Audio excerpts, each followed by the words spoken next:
Hello everyone, welcome back into this channel. So in this video I would like to show you the way how to um, turn on the low power mode of your battery so that you can save your battery life longer.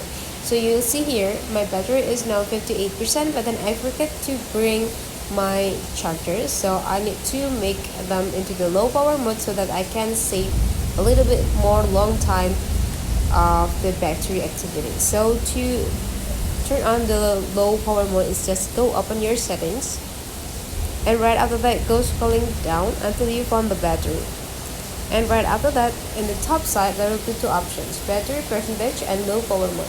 If you want to turn on the low power mode, go click this button and you'll see now the low power mode is already on. It will be symbolized with the color is yellow.